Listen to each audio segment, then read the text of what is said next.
Temple lights को तो कम light में देखो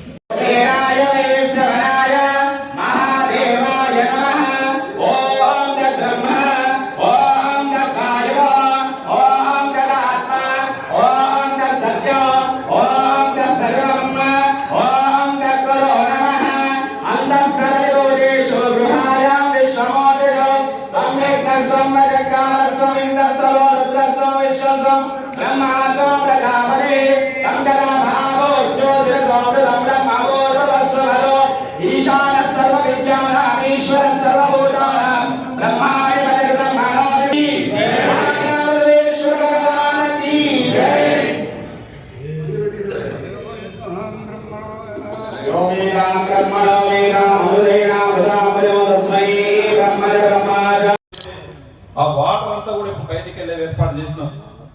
నెక్స్ట్ దాన్ని మినీ ట్యాంక్ బండ్ చేస్తాం. మీ అందరి సహకారంతో ఒక మంచిగా సాయంత్రం పూట, ఎందుకంటే ఉదయం నుంచి సాయంత్రం వరకు ఎన్నో పనులు, కొంతమంది ఉద్యోగాలకు పోవచ్చు, కొంతమంది వ్యాపారంలో టెన్షన్ ఉండొచ్చు, పోయి ఒక హాఫ్ అన్ అవర్ రిలీఫ్ ఎక్కడన్నా పోదామంటే చుట్టూ కూడా ఎక్కడ కూడా ఫెసిలిటీ లేకుండా ఉన్నది. ఖచ్చితంగా గొల్ల చెరువును కూడా అభివృద్ధి చేసుకుందాం. కుంట్లో ఉన్నటువంటి చెరువును కూడా ఆ కుంట దాంట్లో కూడా ఉంది, ఆడొక 5 ఎకరాల పార్కు దాంట్లో కూడా అది కూడా కంప్లీట్ చేసుకొని గతంలో మీకు ఏదైతే చెప్పి ఉన్నామో దానిలోని అన్ని విధాల, ఎందుకంటే మనకి ఇప్పుడిప్పుడు 2 సంవత్సరాలు అవుతా ఉన్నది, అన్ని వర్క్స్ కూడా ఇప్పటికే శాంక్షన్లు అయినాయి. గౌరవ ముఖ్యమంత్రి గారి సహకారంతో ఒక్కొక్కటి కావడానికి ఇంకొక 5-6 నెలలు పడుతుంది ఇంప్లిమెంట్ కావడానికి.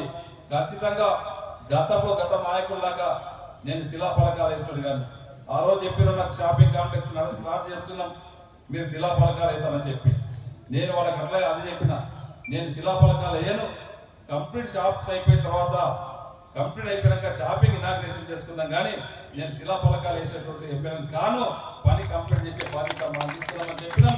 ఆ రోజు మీకు మాట ఇచ్చిన ప్రకారం ఈ రోజు షాపింగ్ కాంప్లెక్స్ కంప్లీట్ చేస్తా ఉన్నాం, కంప్లీట్ చేసి మీకు హ్యాండ్ ఓవర్ చేస్తా ఉన్నాం.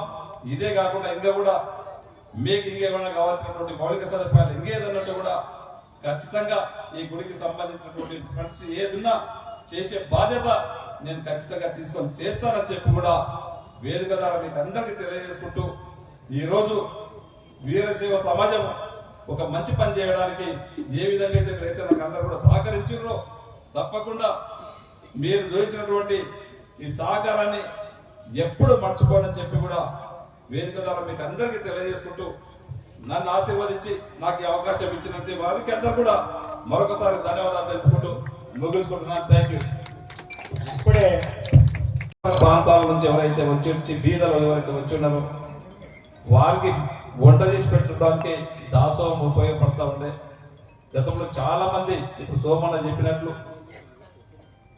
ఎక్కడ కూడా ఆశ్రయం లేని వాళ్ళు దాసోహంలో ఉండి దాసోహంలో పెద్దలు పెట్టినటువంటి భోజనాన్ని తిని చదువుకొని మంచి అత్యున్నతమైనటువంటి స్థానంలోకి ఎదిగిన వాళ్ళు చాలా మంది ఉన్నారు.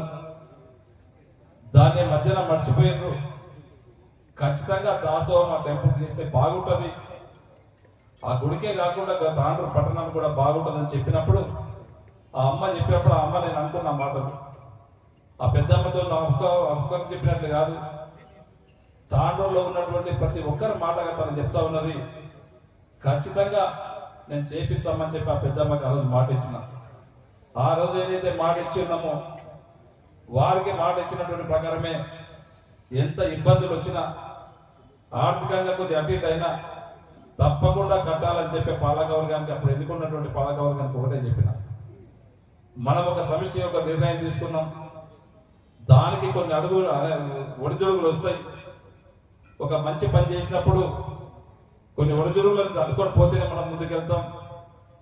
ఎవరు కానీ కాష్ట శక్తికి రాళ్ళు కొడతారు, మనం పని చేస్తున్నాం కనుక మన మీద కూడా కొన్ని రాళ్ళు పడతాయి. మీరు బాధ అనిపించుకోవద్దు, మనం ఖచ్చితంగా ముందుకెళ్ళాలని చెప్పినాం. అయినా కూడా ఏ ఒక్కరు కూడా ఇది లేకుండా అందరి సహకారంతో ఈరోజు ఒక మంచి దాసోహాన్ని కట్టి రోజు వారే ఏ ఒక్కరు కూడా ఈరోజు ఆ భగవంతుడే చాలా మందికి ఈరోజు అన్నదానం కూడా ఒకరొకరు వాళ్ళు ఎవరో ముందుకు వచ్చి అన్నదానం కూడా స్టార్ట్ చేయడం జరిగింది. ఆ రోజు పెద్దమ్మ చెప్పినటువంటి మాటలు ఈ రోజు ఆ భగవంతుడు నిజం చెప్పిన విషయాన్ని మీ అందరికీ చెప్తున్నందుకు నాకు గర్వంగా ఉంది. అదే కాదు, షాపులు ఉన్నాయి ఈరోజు.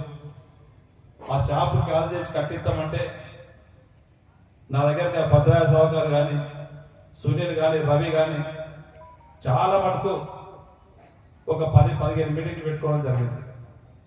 ఎందుకంటే వాళ్ళు 20-25 సంవత్సరాల నుంచి దాని మీద ఆధారపడి ఉన్నారు. ఈ రోజు షాప్స్ కాల్ చేసిన తర్వాత ఏదో రాజకీయం చేసి చూసినాం. గతంలో చేస్తే మేము బజార్లో పడతాం, మాకు ఇబ్బంది అవుతుందని చెప్పి వాళ్ళు చెప్పినప్పుడు నేను వాళ్ళకి ఒకటే హామీ ఇచ్చిన. నేను ఒక వ్యాపారస్తునే, నేను కూడా వ్యాపారం చేసినటువంటి వ్యక్తినే. నేను ఒక వ్యాపారస్తుని చెప్తున్నా, రాజకీయ నాయకులకి కాదు. మీరు నన్ను నమ్మండి, మీరు ఒక రూపాయి కూడా పెట్టవలసిన అవసరం లేదు, డబ్బులు కూడా మొత్తం నేనే పెట్టి కట్టిస్తా, తర్వాత మీకు ఏంటని చెప్పిన. కానీ వాళ్ళే ముందుకు వచ్చి నాతో నేనైతే డబ్బులు పెట్టలేదు, కానీ వాళ్ళే కొద్ది ఇబ్బంది పడ్డా మనం చెప్పినప్పుడు మంచి పోస్టింగ్తో ఇంటికి వచ్చేస్తుంది.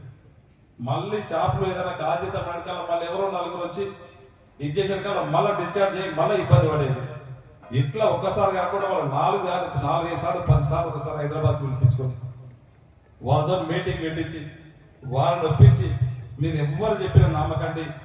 కొంతమంది అభివృద్ధిని అడ్డుకోవడానికి చెప్తా ఉన్నారు, వారి మాటలు నమ్మకండి, నేను గట్టిస్తా, నన్ను నమ్మండి అంటే నన్ను నా మాట ఇది వాళ్ళు కూడా కాల్ చేసినందుకు మనస్ఫూర్తిగా వారికి కూడా ధన్యవాదాలు తెలుపుకుంటూ, వారికి ఆ రోజు చెప్పినటువంటి మాట ప్రకారమే ఈరోజు షాపింగ్లు కూడా ఆ 17 షాపులు ఎవరైతే ఎక్కడైతే ఉన్నారో వాళ్ళకు కూడా కట్టించి వాళ్ళకి ఇవ్వడం జరుగుతుంది.